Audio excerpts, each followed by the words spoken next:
하나님의 말씀 마가복음 11장 15절에서 19절까지 같이 합독하겠습니다.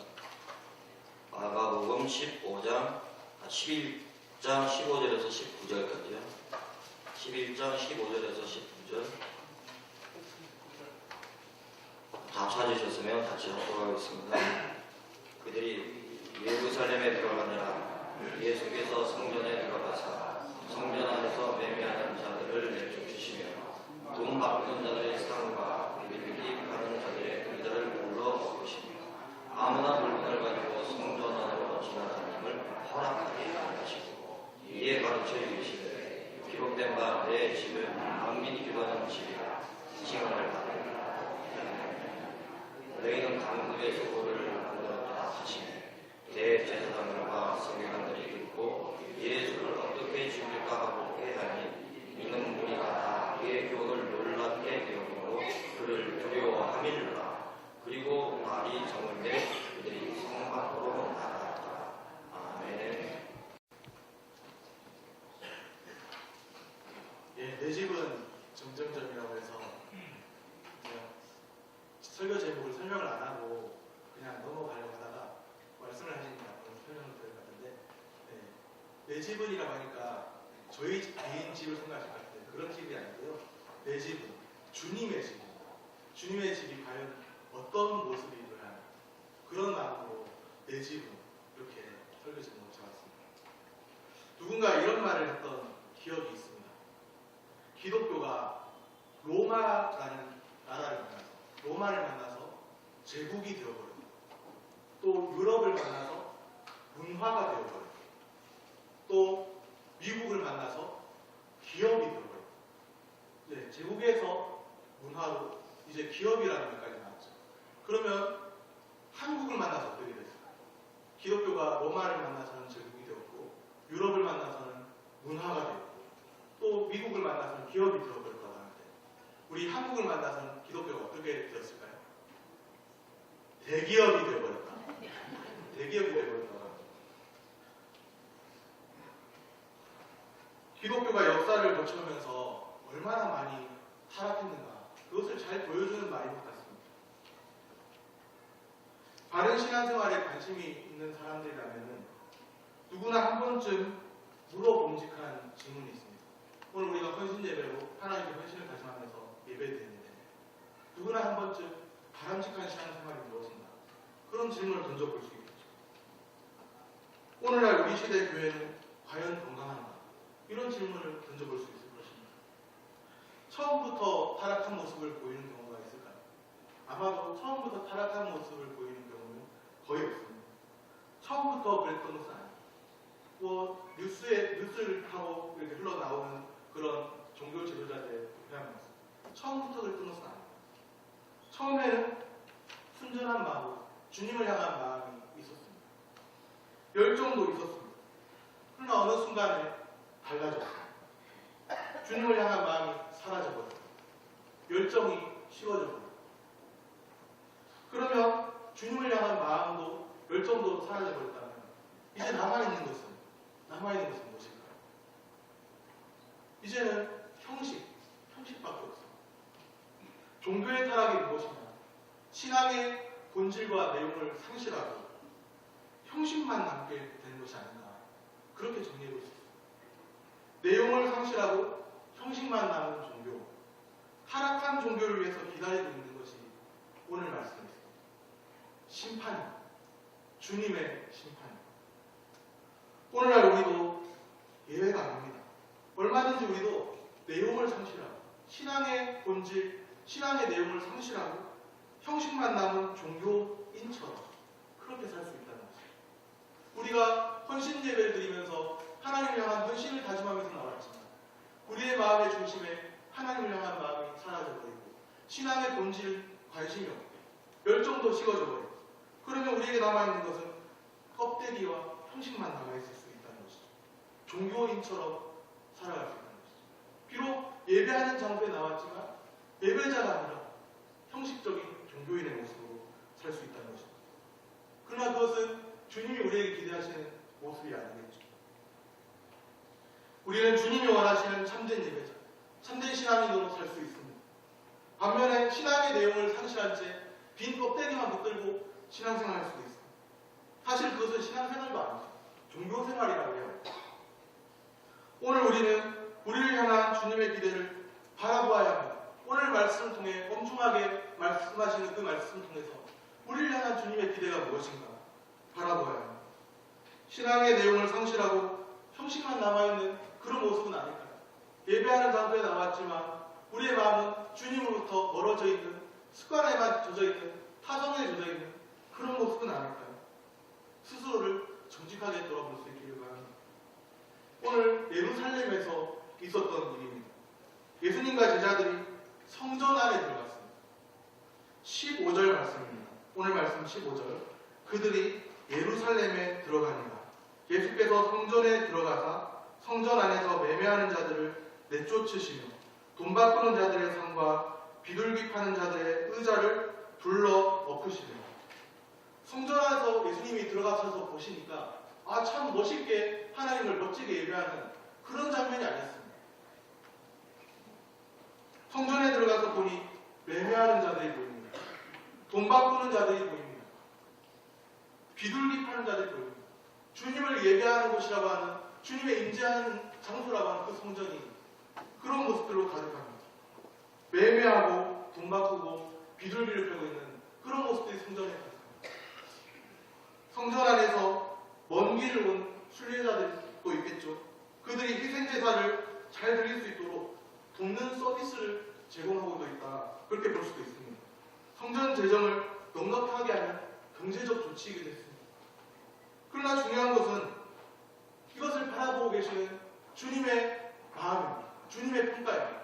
그런 모습을 보고 계시는 주님의 마음, 주님의 평가가 어떠하냐 하는 것이죠. 그 모든 상황을 주님께서 어떻게 보고 계시냐는 것이죠. 예수님께서 매매하는 자들, 돈 바꾸는 자들, 비둘기 파는 자들을 어떻게 하실까요? 우리가 이미 성경을 많이 읽어보신 분들은 잘 아시죠? 매매하는 자들을 내쫓으십니다. 돈 바꾸는 자들의 상과 비둘기 파는 자들 의자를 불러 엎으십니다. 참 무서운, 어떻게 보면 모습입니다. 이제까지는 볼 수 없었던 예수님의 낯선 모습입니다. 예수님의 분노하시는 모습을 봅니다. 우리가 익히 알고 있는 예수님, 어떤 이미지죠? 온유하신 예수님, 병든 자들을 고치시고 아파하시는, 함께 아파하시는 그 사랑의 예수님, 그런 모습만 가득 머릿속에 담겨 있는데, 그런데 지금은 분노하시며 사람들을 내쫓으시고 상과 의자를 불러 엎으십니다.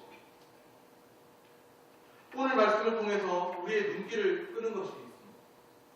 예수님께서 분노하시면서 사람들을 내쫓으시고 상과 의자를 불러 엎으시는 행동입니다. 분노에 차 있는 그 행동입니다. 어느 날 낯선 손님이 우리 집에 찾아와서 다짜고짜 막 갑자기 주인 행세를 합니다. 그러면서 횡패를 부렸다고 한번 상상해 보십시오. 상식적으로 볼 때 말이 됩니다. 이미 성전에서 털을 잡고 있던 그 사람들이 볼 때 예수님이 어떻게 비춰졌을까요? 갑자기 찾아오셔서 아무 말 없이 그 모습들을 보시다가 둘러 엎으시고 상을 엎으시는 그 모습들을 볼 때, 성전에 이미 터 잡고 있던 사람들이 볼 때는 예수님이 어떻게 비춰졌을까요? 마치 굴러온 돌이 박힌 돌을 빼내는 그런 격으로 보지 않았을까요? 예수님께서 성전에서 주인 행세를 하고 계십니다. 사실은 주인 행세 정도가 아니죠. 예수님은 실제로 성전의 주인이십니다. 이 사건이 지금 보여주고 있는 진정한 의의가 있다면, 성전의 주인은 곧 나다. 성전의 주인은 곧 예수님이시다. 그것을 보여주고 계십니다. 돈 바꾸는 자들, 매매하는 자들, 많은 사람들이 있었지만 성전의 주인은 곧 예수님이시다. 그것을 보여주고 계십니다. 지금 성전의 주인 되신 예수님께서 분노하고 계십니다. 왜 예수님께서 이토록 노하셨을까요? 예배 장소인 성전에서 참된 예배가 사라졌기 때문입니다. 희생제사를 위한 제물이 있었어요. 예배의 형식이 있었습니다. 예배 장소인 성전이 있었습니다. 제물도 있고 예배 형식도 있고 성전이 있었습니다. 예배의 형식과 예배의 장소가 중요한 것이 아니라는 것이죠. 그 예배가 과연 하나님이 기뻐 받으시는 예배인가? 오늘 우리 예배를 하나님이 기뻐 받으시는 이것이 중요한 겁니다. 오늘 우리는 우리가 드리는 예배에 대해서 중요한 질문을 한번 던져봐요. 오늘 우리가 하나님께 드리고 있다고 하는 이 예배가 진정 하나님이 연락하신다고 하는 하나님이 기뻐 받으실 만한 예배인가 하는 것입니다. 우리가 주 앞에 나왔지만 우리의 마음과 삶은 주님에게서 멀어져 있다고 한다면 그것이 헌신 예배가 될 수 있겠습니다. 우리의 마음과 삶이 뒷받침되지 않는 예배라고 한다. 오늘 우리가 드리는 그 예배 생각해봐요. 오늘 우리의 예배는 하나님이 기뻐 받으시는 예배일까요? 참된 예배가 성실된 그 자리에 경건을 이익의 재료로 삼는 그런 사람들이 그들의 탐욕만이 가득했습니다. 사람이 얼마나 자기 중심적인지 아세요? 종교까지도 동원해서 거룩한 종교까지도 동원해서 자기의 이익의 재료로 그렇게 삼습니다. 자신의 탐욕을 채우려고 하는 부패한 본성으로 가득한 것이 바로 사람입니다. 본질을 상실한 그들의 종교적인 삶에 예수님께서 분노를 표출하고 계십니다. 안타깝게도 오늘날의 교회가 어떻습니까? 그때와 다른 모습입니다. 그때와 크게 다른 모습 같지 않습니다. 그렇다면 우리 주님께서 오늘날 교회를 어떤 시각으로 바라보실까요? 더 늦기 전에 주님께로 속히 돌아서는 은혜가 있기를 소원합니다. 단지 형식만이 아니라 우리의 마음과 삶을 회복하고 주님께로 더 가까이 나아가는 그런 참된 예배를 회복하고 주님이 기뻐하시는 교회와 온전한 성도들로 더욱더 세워져 갈 수 있기를 소원합니다. 참된 예배의 회복, 예배가 회복되기 원하셔서 그렇게 계획하신 성전을 통해서 계획하신 주님의 디자인입니다. 성전은 주님의 임재의 장소죠. 주님께서는 성전에서 자기 백성과 만나시고 소통하시고 교제하시기를 원하십니다. 빈 껍데기만 붙들고 살아가는 그런 모습이 아니라 주님과 소통하고 주님과 교제하고 주님과 더 가까이 하기를 원하십니다. 그래서 성전이 어떻게 칭함받기를 원하실까요? 내 집은 어떤 집이라고 했죠? 17절 말씀 우리 한 목소리로 같이 읽겠습니다. 이에 가르쳐 이르시되 기록된 바 내 집은 만민이 기도하는 집이라 칭함을 받으리라고 하지 아니하였느냐. 너희는 강도의 소도를 만들었다. 예수님께서는 먼저 내 집은 이렇게 말씀하셨습니다. 내 집, 주님의 집에 대해서 말씀하고 있습니다. 성전을 향해서 그렇게 말씀하고 계시나요? 성전은 주님의 집이라고 말씀하십니다. 그런데 이 내 집이 어떤 집이라고 칭함을 받으리라고 말씀하셨죠? 만민이 기도하는 집이라, 만민이 기도하는 집이라고 말씀하십니다. 기도를 강조하고 있습니다. 거룩하신 하나님께서 자기 백성을 만나기를 원하신다. 자기 백성을 만나기를 기뻐하신다. 그런데 뭐 할 때 만나주시냐면 기도할 때 주님을 만날 수 있다는 것이죠. 그러한 주님의 의지의 표현을 담은 그것이 그 바로 표현이 내 집은 만민이 기도하는 집이라 그런 말씀. 지금도 여기에 하나님의 일하심을 보여달라고 간구하는 성도님들이 계십니까? 지금도 하나님의 일하심을 보여달라고 기도하는 자가 있다면 이 말씀을 기억하시기 바랍니다. 내 집은 만민이 기도하는 집. 지금도 하나님의 일하심을 보여달라고 기도하는 자, 그에게 친히 만나 주시겠다는 주님의 의지가 담긴 이 말씀을 기억하시길 바랍니다. 지금도 주님의 임재를 경험하기 원해서 간구하기만 한다면 그의 간구를 친히 들으시는 주님이 계심을 믿습니다. 기도하는 사람이 어떤 사람인지는 상관없습니다. 만민이 기도하는 집이라 그렇게 말씀하셨죠. 유대인이든지 이방인이든지 만민이라고 했어요. 유대인이든지 이방인이든지 상관없습니다. 남자든지 여자든지 상관없습니다. 종이든지 자유인이든지 상관없습니다. 낮은 신분에 있든지 높은 신분에 있든지 상관없습니다. 모든 사람에게 만민에게 열려있는 길이 있습니다. 조금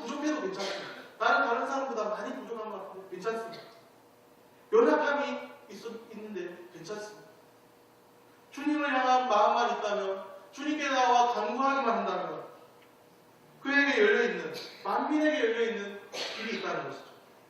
모든 사람이 그 어떤 사람이라도 하나님의 하나님 되심을, 비록 부족한 내가 하나님의 하나님 되심을 인정하고 주님께 나와 기도하기만 하면 들으시겠다는 것입니다.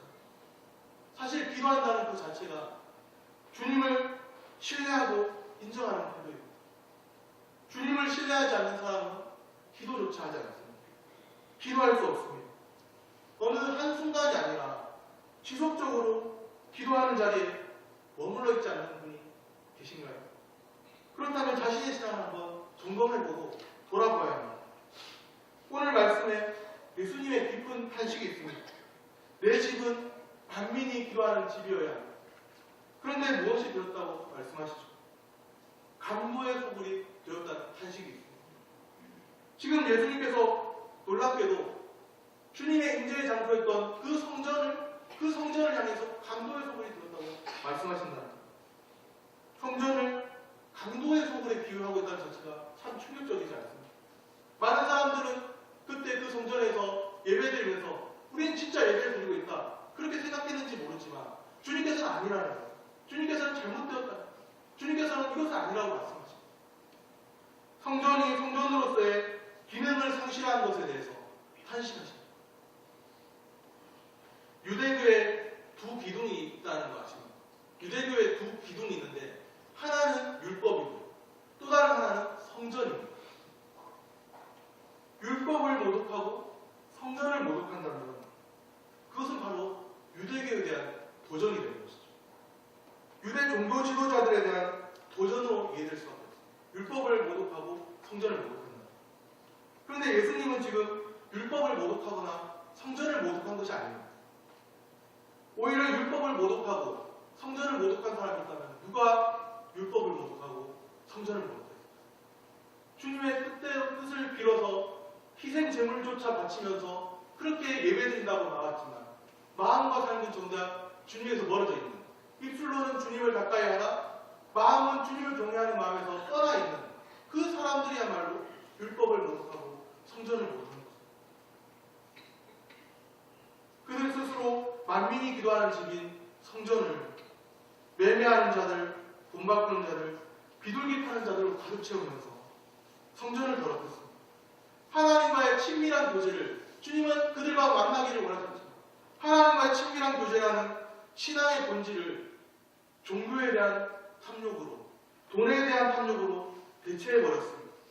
하나님과의 친밀한 교제 대신에 그들의 탐욕이 그들의 마음을 좌우했습니다. 종교 지도자라 불리는 이들조차도 예외가 아니었습니다. 그들은 소경을 인도하듯이 그렇게 행하였습니다. 올바른 분별력을 가지고 종교 지도자의 위치에 있다고 한다면 올바른 분별력을 가지고 선한 영향력을 나타내어야 마땅한 위치 아닐까요? 그들이 바로 종교 지도자들입니다. 그런데 종교 지도자들이 깨어있지 않은 모습을 보였습니다. 오히려 종교 지도자들이 만민이 기도하는 그 집을 강도의 소굴로 만드는데 주저함이 있었다는 것이죠. 다시 오실 주님이 있음을 믿으십니까? 다시 오실 주님이 계시다면 가장 먼저 심판할 사람이 누구이겠습니까? 오늘 안에 종교 지도자들이 아닐까 그런 생각을 해봅니다.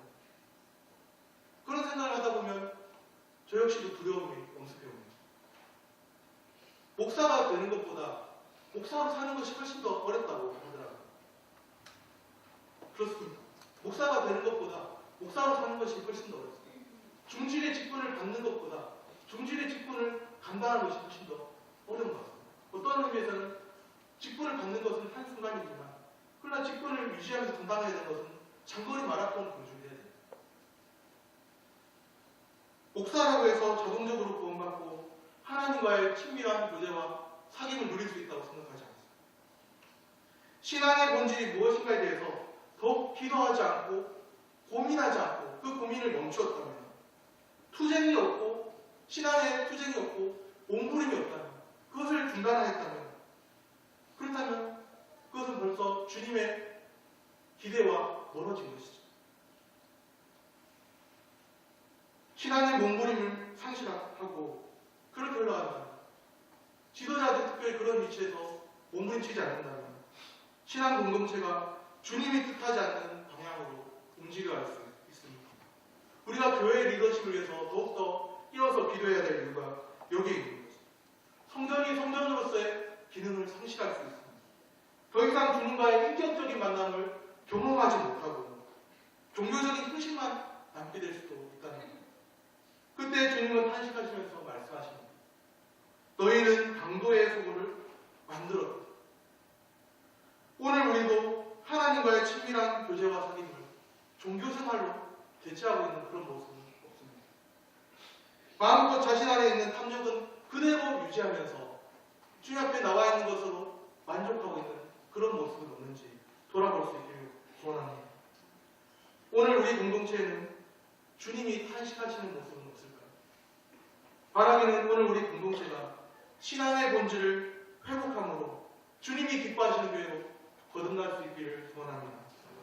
만민이 기도하는 집으로, 내 집은 만민이 기도하는 집, 만민이 기도하는 집으로 든든히 세워져가는 은혜가 있기를 소원합니다.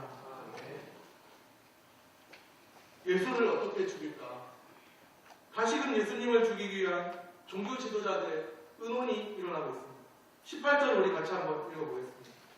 대제사장들과 서기관들이 듣고 예수를 어떻게 죽일까 하고 꾀하니 이는 무리가 다 그의 교훈을 놀랍게 여김으로 그를 두려워하밀러라.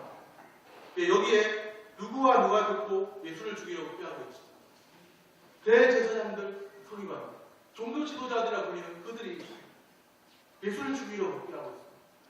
주님의 뜻을 몰라서다, 지식적으로 몰라서다, 주님의 뜻을 이미 잘 알고 있는데도 불구하고 벌써 그들의 마음과 삶은 예수님으로부터 멀어져 있습니다. 대제사장들, 서기관들이 어떤 사람들인지 잘 아시죠? 대제사장들은 대부분 사두개인들이었습니다. 또 서기관들은 일반적으로 율법 전문가이자 교사인 바리새인들이었습니다. 사두개인들과 이 바리새인들, 이 두 그룹은 서로 친한 관계가 아니에요. 이 두 그룹이 어떤 일에 의견이 일치한다는 것은 이례적인 일입니다. 그런데 지금 대제사장들, 서기관들이 어떤 일에 의견이 일치하고 있습니다. 예수를 어떻게 죽일까? 그렇게 꾀하고 있다는 것이죠. 이 일에 두 그룹이 하나가 되고 있습니다. 악한 동호에 하나가 되고 있는 그런 모습입니다. 18절을 다시 보면 이는 우리가 다 그의 교훈을 놀랍게 여김으로 그렇게 말씀합니다. 예수님의 교훈을 놀랍게 여기는 무리도 있었다는 거예요. 무리는 예수님의 가르침을 놀라워하면서 기쁜 감명을 받았어요. 그런데 종교 지도자들은 예수님의 가르침을 듣고 오히려 예수님을 죽이려고 하는 그런 동호를 하고 있습니다. 누군가에게는 주님의 말씀이 은혜의 말씀으로 들려집니다. 그러나 또 다른 누군가는 주님의 말씀을 듣고 그 말씀이 마음에 그들의 부패한 마음을 지적하는 그 마음에 걸림이 되어서 넘어지기도 한다는 것이죠. 오늘 우리는 주님의 말씀을 듣고 따르는 자입니다. 아니면 주님의 말씀이 내 마음에 걸림이 되어서 그 말씀을 듣고 시험에 걸려 넘어지는 그런 사람입니다.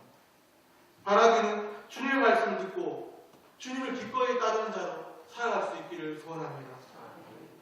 종교 지도자들은 주님의 말씀을 듣고 예수를 어떻게 죽일까 의논했습니다.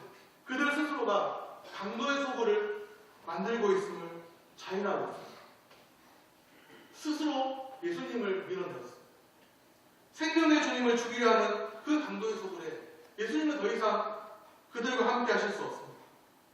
오늘 우리도 우리의 마음과 삶의 중심에서 종종 예수님을 밀어내려고 하지 않습니다. 말씀이 부담이 되고 그 말씀이 내게 걸림이 되어서 예수님을 밀어내려고 하는 것처럼 우리의 마음에서 우리의 삶에서 예수님을 밀어내려고 시도하고 있지 않습니다. 어느 정도 스스로 살만하다고 생각되면 종종 예수님을 밀어내려는 그런 모습이 없는지 돌아볼 수 있습니다. 그러나 예수님의 주되심을 인정하고 예수님과 함께 살아가는 사람이 진정으로 복된 인생임을 믿으시기를 바랍니다. 성전이 의미가 있는 것은 만민이 기도하는 집일 때입니다. 만민이 주님 앞에 나와 간구하고 주님이 그 기도를 들으시기에 성전이 거룩한 곳이 됐습니다. 하나님의 장소이기에 성전이 중요한 의미가 있습니다.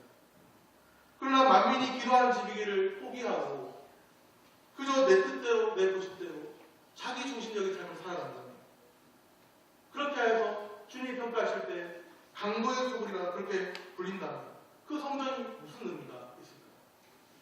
오히려 심판받아 마땅한 것이 될 뿐입니다.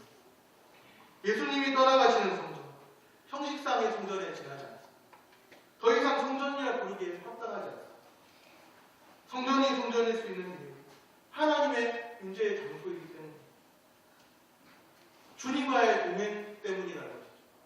오늘 우리 삶에 제일 붙들어야 할 것이 있다면, 우리가 2019년도에 제일 붙들어야 할 것이 있다면 주님과 동행하는 것, 주님을 가까이 하는 것, 주의 말씀을 가까이 하는 것, 주님의 말씀을 멀리하고, 그것이 부담된다고 해도 멀리하고, 주님의 말씀을 더 떠나려는 그런 마음만 고집하고 있다면 그것이 진정한 성전에 모여있는 예배하는 자들의 모습이 아니라는 것이죠. 오늘 우리 신앙 공동체가 놓치지 말아야 할 것이 있습니다. 오늘 우리의 삶에서 날마다 하나님의 임재를 경험하고 주님과의 동행을 누리는 삶인 줄로 믿으시기를 바랍니다. 말씀을 맺겠습니다. 분노를 표출하시는 예수님이 있습니다. 본질을 상실한 종교적인 삶에 대해서 분노를 표출하십니다. 오늘 우리의 삶은 본질을 상실한 삶이 아니라 신앙의 본질을 회복하는 삶이 되어야 합니다. 때로 주의 말씀이 내게 무엇을 요구하시는지 들을 수 있는 귀가 열려져야 합니다. 깊이 탄식하시는 예수님이 있습니다. 오늘 우리 공동체, 오늘 나의 모습에는 주님이 탄식하시는 그런 모습이 없는지 돌아보아야 합니다. 깊이 돌아보아야 합니다. 종교 지도자들은 예수를 어떻게 죽일까 의논하였습니다. 주님은 우리에게 요구하신 것이 있다면 종교 행위가 아니라 참된 신앙을 보기를 원하십니다. 이제까지 어떤 모습으로 신앙생활을 해왔든지 2019년도에는 더욱더 주님을 가까이 하면서 참된 신앙인으로 거듭난 모습으로 살아가는 우리 모두가 될 수 있기를 소원합니다. 오늘 우리의 예배가 진정한 핵심 예배로 드려지기를 원한다면 우리 공동체가 늘 깨어서 제 기능을 감당해야 합니다. 신앙의 본질을 회복하는 공동체가 되어야 합니다. 주님이 분노하시고 탄식하시는 그런 삶의 모습이 아니라 주님이 우리에게 기대하시는 삶을 살아가는 오늘 사남전도회와 우리 모든 성도님들 될 수 있기를 바랍니다. 늘 깨어서 날마다 주님과 동행하고 또 주님과의 동행함으로 승리의 삶을 누리는 우리 모두가 될 수 있기를 소원합니다. 기도하겠습니다.